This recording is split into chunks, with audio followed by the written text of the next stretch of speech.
and Joni McGuffin are renowned for their wilderness adventures and high-profile conservation efforts. Married in 1983, they paddled 6,000 miles across Canada for their honeymoon. 3 years later, they cycled across the country. Recently, Gary and Joni mapped and canoed a 1,200-mile ancient forest water trail, an incredible trek linking islands of old growth in northern Ontario. En route, they used a digital camera and satellite hookup to transmit stories to the internet and 57 newspapers. The McGuffins are the authors of 3 best-selling books. Through their award-winning photography and writing, they share their awesome journeys and give wild places a voice. They live in the Algoma Highlands on the shores of Lake Superior. The McGuffins, down to earth.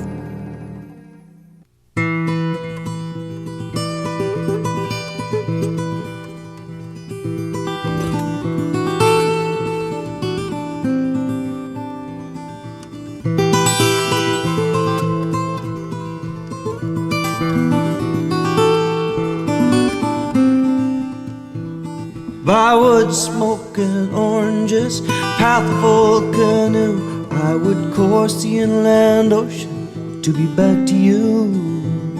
No matter where I go to, it's always home again, to the rugged northern shore and the days of sun and wind, and the land of the silver birch, cry of the loon. There's something about this country that's a part of me and you.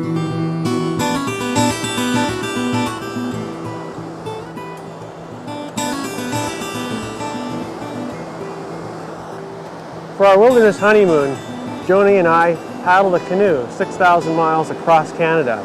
It was on that journey that we first met Lake Superior. Hi, I'm Gary McGuffin. I'm Joni McGuffin. This is our companion, Kalijah. And our daughter, Seela. She's only 3 months old, but she's already been on a 1-month canoe trip. On our journey across Canada by canoe, part of that journey was to paddle the 500-mile North Shore of Superior. After that journey, we decided we would cycle across Canada, and we came down by mountain bike out of the Arctic Ocean and reached the North Shore. After that journey, we then decided it would be a lot of fun to paddle the 2,000 miles of shoreline of Superior, and we circumnavigated the whole lake. I've been hearing about Lake Superior my whole life from my parents, who told me stories of their adventures up here when I was just a child, and it always intrigued me, and the first time I saw the lake was when we paddled across the country. I never knew back many of those years ago that this would then be our home. Look, don't.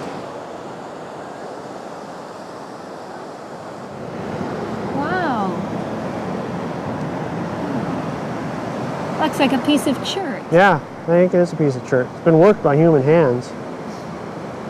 Yeah, people have been living here for thousands of years, and this is just a sample of some of the rock that they worked to make tools from, arrowheads, spear points. Other things we find along the shoreline, examples of tool making, an actual haft of a knife, also made from chert. This is a piece of pottery, probably a couple thousand years old, made by the Black Duck people. This is a little flake from a piece of jasper taconite, and it was used probably to make a spear point, maybe a lattice point. This could be used as a scraper. It's just a percussion flake, but could be used as a scraper just for scraping something like a rabbit hide. Oh, and this green piece. Well, that's something the Creator made, and that's a genuine Lake Superior agate. Gary, can you hold Seela for me for a moment? Come on, little girl.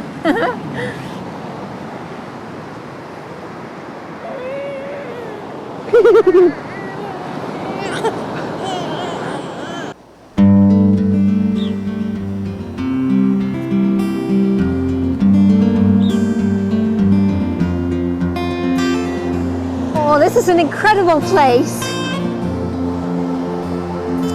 Wow, look at all these mosses and lichens here amongst the trees along the lake. The lichens tell us an awful lot about the Arctic-like qualities along the Lake Superior shoreline.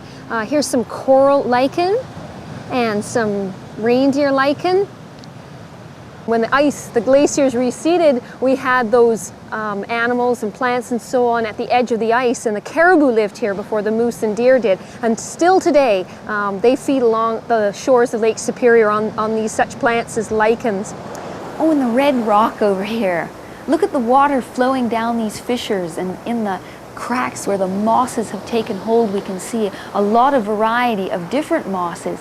I always think of them like a sponge holding the forest's moisture and letting it out slowly for the plants and trees. The icicles, now they tell us that winter's coming. Ah, and some leather leaf. It's also known as arbutus or mayflower. It has the most sweetest, beautiful scent of spring in May. There's little white flowers that bloom here, and leather leaf for the feel of the leather like leaves, and some wintergreen growing in here too. Oh, we'll take a little nibble of that. It's like spearmint. Better than any chewing gum. And the moss. This one in particular makes me chuckle right now, having a baby. The first peoples who lived here, the Ojibwe, the women, would gather this moss and dry it. It holds 100 times its weight in water, so you can guess what they used to use it for. Diapers.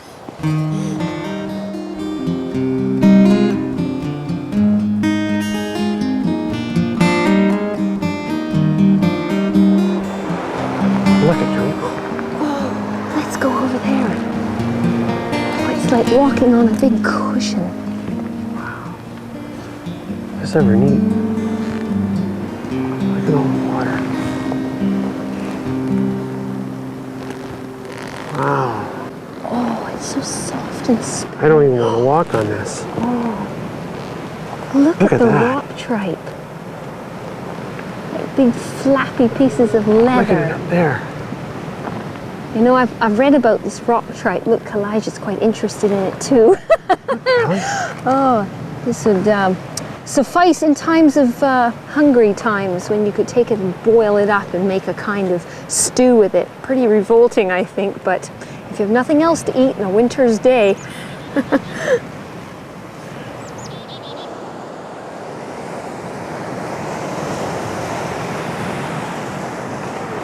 Well, you'll see here, this is how this region got its name, Beaver Rock. Just above that headland of beach, you can see the beaver's head and the body, and then extending out into the lake, the tail of the beaver.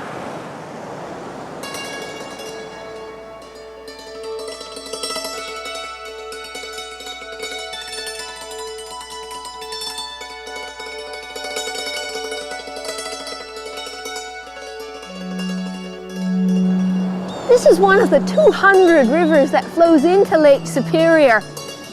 There's only one that flows out, the St. Mary's, in the southeast corner of the lake.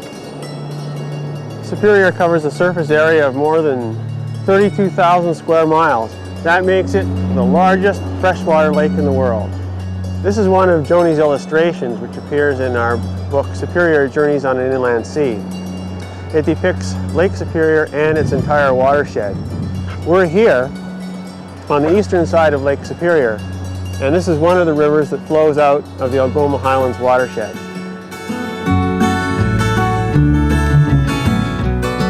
As we make our way up towards the headwaters of the Algoma Highlands, we see a forest which has been, in a sense, reduced through high-grade logging. All you really see is a lot of hardwood, and you don't get that mix of conifer cover and the type of forest that existed as an ecosystem. Well, here we're at Gourd Lake, which is a part of the Abinadong watershed that flows into the Mississauga. We finally found this 6 years ago, and it's got to be the finest example of old growth, ancient forest, Great Lakes St. Lawrence forest left in the continental US and Canada combined.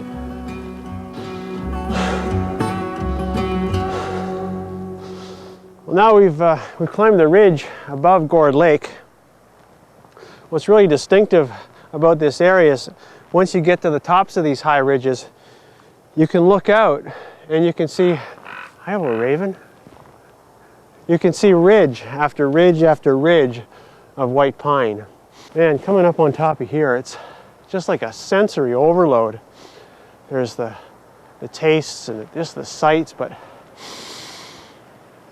you just breathe in the scent of this pine. It's just, it brings back all those memories from when I was 6 years old and growing up in Temagami, and I saw a lot of this forest type being cut down around me. Another raven. Boy, this is a great place. Oh boy, this is great.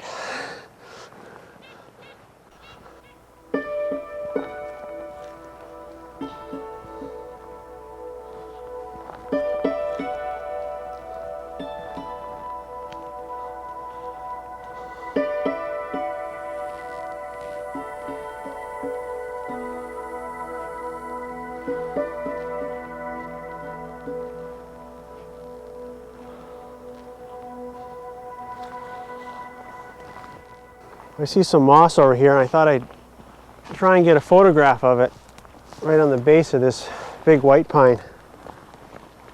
Look at the bark on this. A lot of people don't look at a white pine and think of a black bear, but a family of black bears gets into trouble or a mother senses danger. This is really the only type of bark that the cub can actually get its tiny claws into in order to scramble up. So this is like a ladder to safety for the black bear in northern Ontario.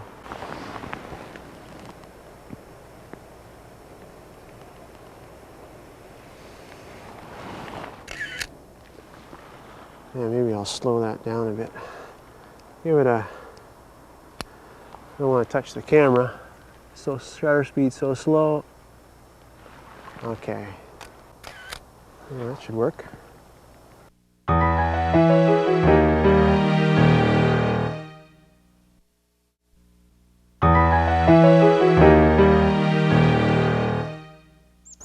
You know, it's really funny. We do a lot of slideshows, and I think the most commonly asked questions is who taught you how to take pictures? And I had that question so much. I finally decided, well, I'll think back. When was my first actual photo assignment? And I can remember my mom and dad, they gave me a camera when I was 6 years old, and they said, okay, you're going to document a journey. So we all went down to the Florida Everglades. And it was a great time. We saw all kinds of alligators, and we met some Seminole people and learned to swim, actually at 6 years old, in the brackish water, the salt water in the Everglades. That was just such a neat experience, because I was then able to come home and I had all these prints. I took prints, and it was so fun just being able to show the aunts and uncles and the neighbors and all our close friends. And I got such a great response from them, and I really enjoyed interpreting the Florida Everglades through photographs. And I think I've just carried on with that. And it's just, it's really rewarding to be able to go into these wild places and join some of these places we've just never seen before. And we know not very many people have gotten in to see trees like this or see wildlife like we get an opportunity to see through our self-propelled travels. It's just so rewarding to be able to come back and show an audience of 500 or 600 people images of cougar or bobcats or timber wolves playing in a clearing.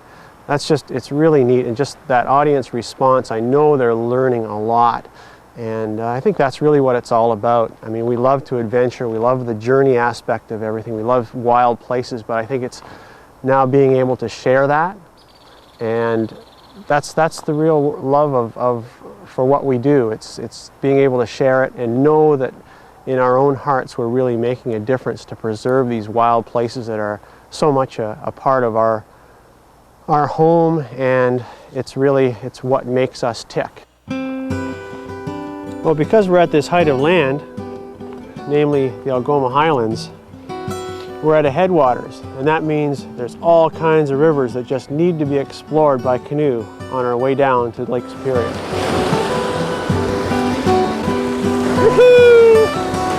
All right, Joan, going with the flow. Chippewa is one of those many lovely rivers that flows to Lake Superior. People think of the forest as the trees, and we're always thinking about all the different kinds of trees and plants and animals that live in a forest, but indeed one of the major things of a forest is the water that flows through it. Flowing water is flowing life. Indeed, water flows through our bodies in the same way as it flows through this forest, connecting every living thing.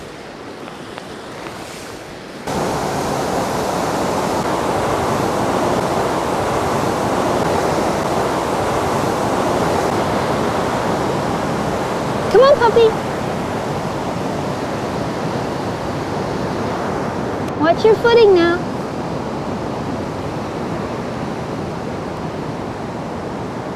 Come on, up, up. Whoa! All right.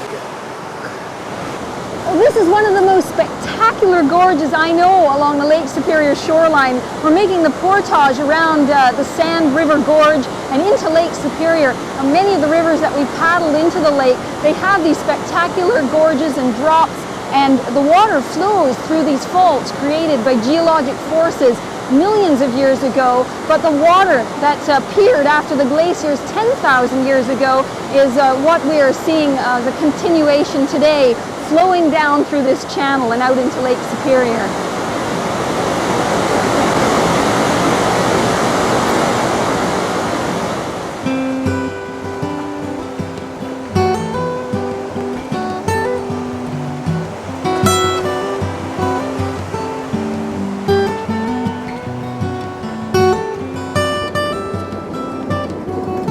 Here it is, John. We can put it at the bottom of this falls.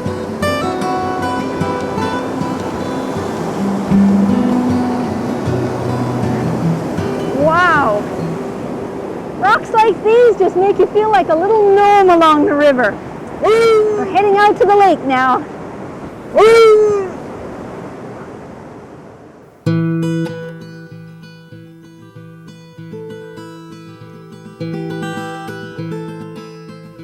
The Montreal River makes a dramatic entrance into Lake Superior through this last canyon.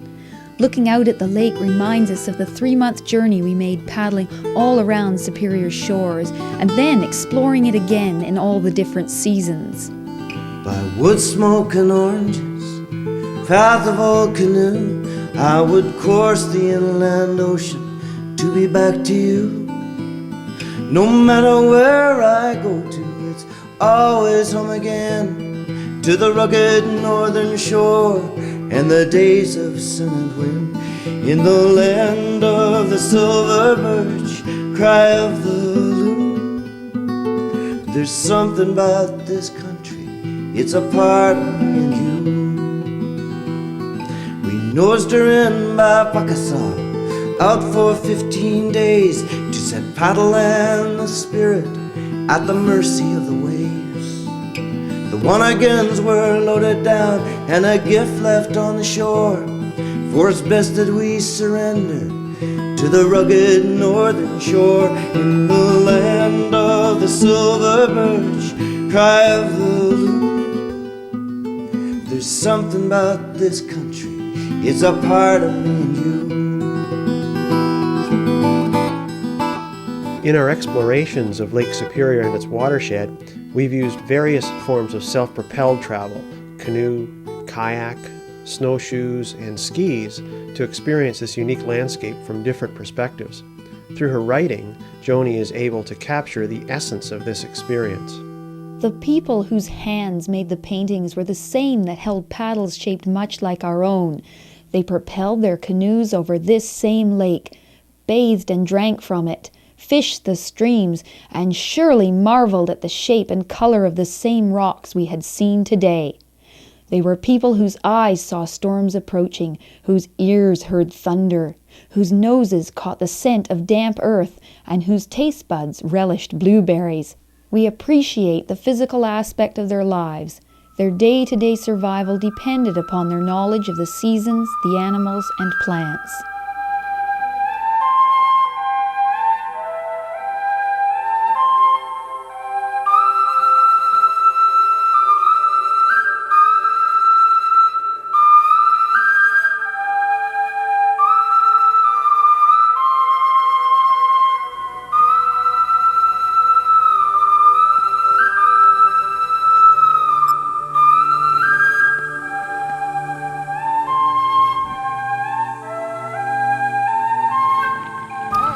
part of the watershed of the Algoma Highlands on the east shore of Lake Superior. Looking out at some of the islands here, North and South Sandys, and even Whitefish Bay across the lake. Oh, hello, Sela. You want to get your 2 cents worth in? Oh, dear. I have to have a little burp. We always enjoy coming up here and having a little fire and, in a way, just giving thanks to a great day. We usually look out at the sunset and we usually pray the sun up and we thank the sun for a fine day. What's really neat is to come up here early in the spring, and because there's so many updrafts coming up off this cliff, we see all the big migration of the broadwing hawk. And sometimes we'll even see the rare peregrine falcon. They nest over there on some of those steep spots right below us. We've seen them nest with their young chicks. A little chick just like you. The sandhill cranes really like this spot. And we'll sit here and we'll hear them and we think, man, they must be somewhere out in the valley.